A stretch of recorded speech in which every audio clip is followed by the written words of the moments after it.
जैसा हम देखते हैं भारत सरकार ने भी इस साल को मिलेट ईयर के रूप में घोषित किया है।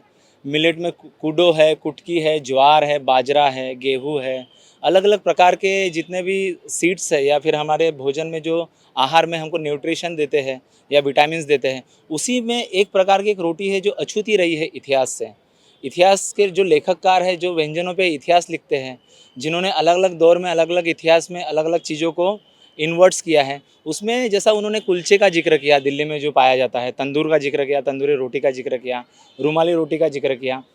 बट विदर्भ की जो मांड्या है जिसको लंबी रोटी और रान्ना रोटी भी कहा जाता है, ये इतिहास के लिखान में भी नहीं आती है। हम इसे बहुत सर्च करने की कोशिश करते तो ये नहीं मिलती है। तो युवकों ने अपने पहल से इस इतिहास को जिंदा रखा है और इसके पीछे उनके क्या मेथड उन्होंने इस्तेमाल किया है और क्या सोच रही है, हम उनसे ही जानते हैं। आपको हम देख रहे हैं लोगों का बहुत यानी यहाँ पे जमावड़ा है, लोग बहुत उत्साही है, एंथुसियास्टिक है कि ये क्या है, मांड्या क्या है। तो आप क्या बताएंगे दर्शकों को, क्या बताएंगे? तो जैसा कि आप सब देख रहे हैं कि हमने इसका जो थीम रखा है मांडे। मांडे ये तो शब्द जो है ये बहुजन समाज से निकलता है, और जैसा कि आपने बोला कि एक अछूती था शब्द, तो इसको हमें हाईलाइट करा था।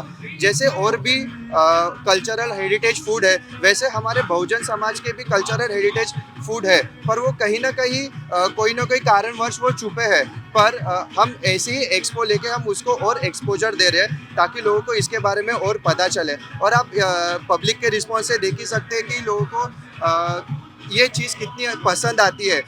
ऐसा नहीं है कि नागपुर में ये मांडे नया है, ये काफ़ी सालों से करते आ रहे हैं। जैसे कि सत्यभामा भगत आजी, जिसे हम प्यार से भगत आजी बोलते हैं, वो पिछले 35 साल से ये करते आ रही है। उनके ऊपर हमने एक डॉक्यूमेंट्री भी बनाई है जो हम यहाँ पे प्ले करते रहते हैं। और ये डॉक्यूमेंट्री के द्वारा हम लोगों को हमारा मांडे का इतिहास बता रहे हैं कि मांडे कैसे क्या हमारे देश में आया और हमारे समाज में कैसे वो आया। इस थीम के बेस पे हमने मांडे के साथ बाकी जो डिशेस है, वेज नॉन वेज, आमरस, डेजर्ट, ये सब चीज़ों को हमने कॉम्बिनेशन बनाया। और जैसा कि मुझे लगता है रिस्पांस के लोगों से कि काफ़ी अच्छा लोग उसको एंजॉय कर रहे हैं। हम देश भर में देखते हैं अलग अलग प्रकार के व्यंजनों का फेस्टिवल होता है। ये एक फूड फेस्टिवल हम देख रहे हैं जो विदर्भ का मांड्या है, जिसको यहाँ की बोली भाषा में रान्या रोटी भी बोला जाता है। जैसा दिल्ली में हम कुलचे देखते हैं, पंजाब में हम तंदूर देखते हैं, जो तंदूर से निकलने वाली रोटियां है। तो इसमें क्या खासियत लग रहा है और लोग इस तरीके से एकदम आकर्षित होकर जो उत्साह लोगों में दिख रहा है, आपको क्या लग रहा है कि ऐसा क्या भावना है? बिल्कुल सर। जैसे कि आप सब जानते हैं, ये जो रान्या रोटी जिसको हम बोलते हैं, लंबी रोटी या मटका रोटी आप जिसको बोलते हैं, तो ये वैसे बहुत प्राचीन है, क्योंकि कल यहाँ पर एक लेडी आई थी जिन्होंने 35 सालों से इस परंपरा को चलाया है। लेकिन आज भी हम जब होटलों में जाते हैं तो हमको तंदूरी रोटी मिल जाती है। आपने जैसे कुलचे की बात की, वो फेमस है, लेकिन हमारी विदर्भ की ये रोटी फेमस नहीं हो पाई। तो उसी भावना को मद्देनज़र रखते हुए जो हमारे यहाँ की महिलाएं हैं, खासकर जो बचत गट की महिलाएं हैं जो ये इस तरह का व्यवसाय करती है, उन लोगों को चालना मिले। साथ ही साथ ये जो रोटियां है, इसका प्रचलन जो है वो मार्केट में इतना ज़्यादा चल रहा है, वो बिकती भी है, बट उसके बारे में लोगों को ज़्यादा नॉलेज नहीं है। तो वो कैसे बनती है, कैसे उसका मेकिंग होता है, वो भी हम यहाँ पर लोगों को दिखा रहे हैं लाइव काउंटर के माध्यम से, और लोगों को टेस्ट भी करा रहे हैं। तो एक तरह से हमारे नागपुर का ये जो खास प्रोडक्ट है, जो हमारे नागपुर का खास व्यंजन है, वो पूरे दुनिया में कैसे उसका फैलाव हो सकता है, उसके दिशा में ये सबसे पहला विदर्भ लेवल का हमने फूड फेस्टिवल यहाँ पे ऑर्गेनाइज मध्य प्रदेश में भी हम देखते हैं कि जैसे दाल माटी होता है, गक्कड़ जिसको बोला जी जाता जी है, जी तो वो भी एक रोटी का प्रकार है। बिल्कुल वहाँ पे बिल्कुल। भी लोग दाल में सब्जी में उसको मिला के खाते हैं। जी जी। तो लोगों का उत्साह कैसे देख रहे हैं आप? नहीं, बिल्कुल, आप कल पहला ही दिन था, आप देख रहे थे कि इतने काउंटर पे भीड़ हो गई थी कि हम लोगों को आज काउंटर भी सेपरेट करने पड़े।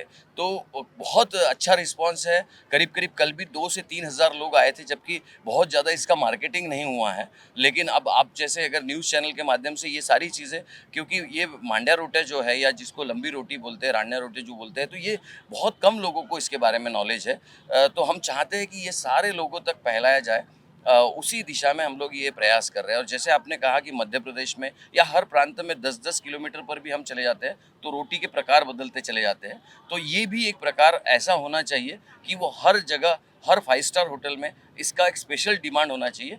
उस दिशा में भी हम लोग प्रयास कर रहे हैं। हम इस फेस्टिवल को और कवर करते हैं और दिखाते हैं लोगों से बातचीत करते हैं। अभी संजय जी से हम उनकी भावना हम जान रहे थे और लोगों का उत्साह देख रहे थे। और लोगों से बातचीत करते हैं। इस फूड फेस्टिवल की क्या विशेषता लग रही है आपको?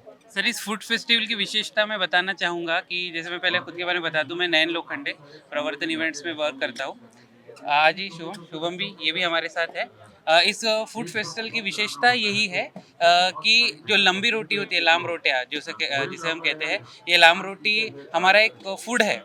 एक फूड है जो पर्टिकुलर कम्युनिटी से रिलेट करता है, और उस फूड के अपलिफ्टमेंट के लिए वो और लोगों तक पहुंचे, उसके लिए ये पूरा इवेंट हमने ऑर्गेनाइज किया है।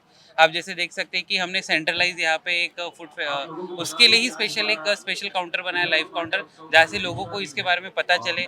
हमने इतना ही नहीं तो एक बैनर भी यहाँ पे लगाया जिसमें अलग अलग क्षेत्र, अपने नागपुर के अलग अलग रीजन में जो ये व्यवसाय करते हैं, जो उद्योग करते हैं, उन लेडीज़ का नाम भी हमने इसमें क्या किया है, लिखा है। आप देख सकते हैं कि साथ ही साथ हमने यहाँ पे कुछ बिजनेस स्टॉल्स भी दिए, ताकि जो कस्टमर बेस यहाँ पे आ रहा है उसका फ़ायदा सिर्फ कुछ लोगों को ना हो, और भी बिजनेस पर्सन को उसका फ़ायदा हो, तो वो भी हमने चीज़ यहाँ पे ध्यान में रखी हुई है। जैसा रान्या रोटा, लंबी रोटी या फिर मांडे, ये इस नामों से ये प्रचलित है, ये विदर्भ के बाहर नहीं जा पाई है ये जो डिश है, तो इसके लिए आप क्या पहल कर रहे हैं? और इसके साथ ही साथ देखिए, जैसे ये पहल है, अब ये पहल जो है, हम इसका जो प्रचार प्रसार कर रहे हैं, हम आज सोशल मीडिया का यूज़ कर रहे हैं, हम अलग अलग यूट्यूब इन्फ्लुएंसर्स का यूज़ कर रहे हैं, जो जिनके बहुत ज़्यादा फॉलोअर्स हैं उनका यूज़ कर रहे हैं, ताकि ये लोग जो है, उनके इन्फ्लुएंस जो विदर्भ के बाहर है, उन तक ये फेस्टिवल पहुँचे, उनको भी एक क्रेज़ है कि ये क्या होता है, मांडे क्या होता है, उसके बारे में जानकारी हो। ये हमारा पहला साल है मांडे उत्सव लेने का। अगर ये सक्सेसफुल रहता है, और होगा भी, जिस तरह से आप देख सकते हैं यहाँ पे रश ये सक्सेसफुल ऑलरेडी हो चुका है, तो इसको हम आगे जैसे जैसे कैरी ऑन करेंगे, तो आने वाले दिनों में हम अलग अलग जगह पे इसको ऑर्गेनाइज करने की कोशिश करेंगे। चाहे फूड हो या चाहे कल्चर हो, तो युवकों के ऊपर एक बहुत बड़ी रिस्पॉन्सिबिलिटी होती है, वो आने वाली पीढ़ियों को वो अपनी जो कल्चर है वो ट्रांसफॉर्म करे या फिर वो दूसरी जगह ले जाए। तो एक जगह से कल्चर दूसरी जगह जाता है, उसी तरीके से फूड भी दूसरी जगह ट्रैवल करता है।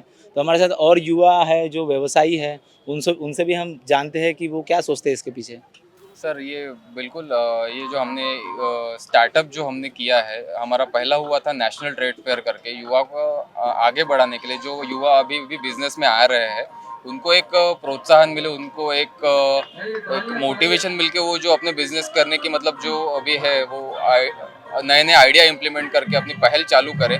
उसके लिए हमने बेजनबाग में भी एक नेशनल ट्रेड फेयर करके किया था। उसके बाद ये जो मांडे फूड उत्सव है, ये हमने लंबी रोटियां जो बनाते हैं, जो भाई लोग हैं जो उनको एक्सपोजर नहीं मिला है अभी तक के, वो अपने क्षेत्र में जो इनके बढ़िया है, जो इनकी मतलब कला है, ये कला को मतलब अभी तक के कुछ एक्सपोजर नहीं मिला है, तो उसी के लिए हमने इसका काम किया है। उनको एक्सपोजर दिलाने के लिए, उनको उनका व्यवसाय बढ़ाने में मदद करने के लिए हमने ये काम किया है।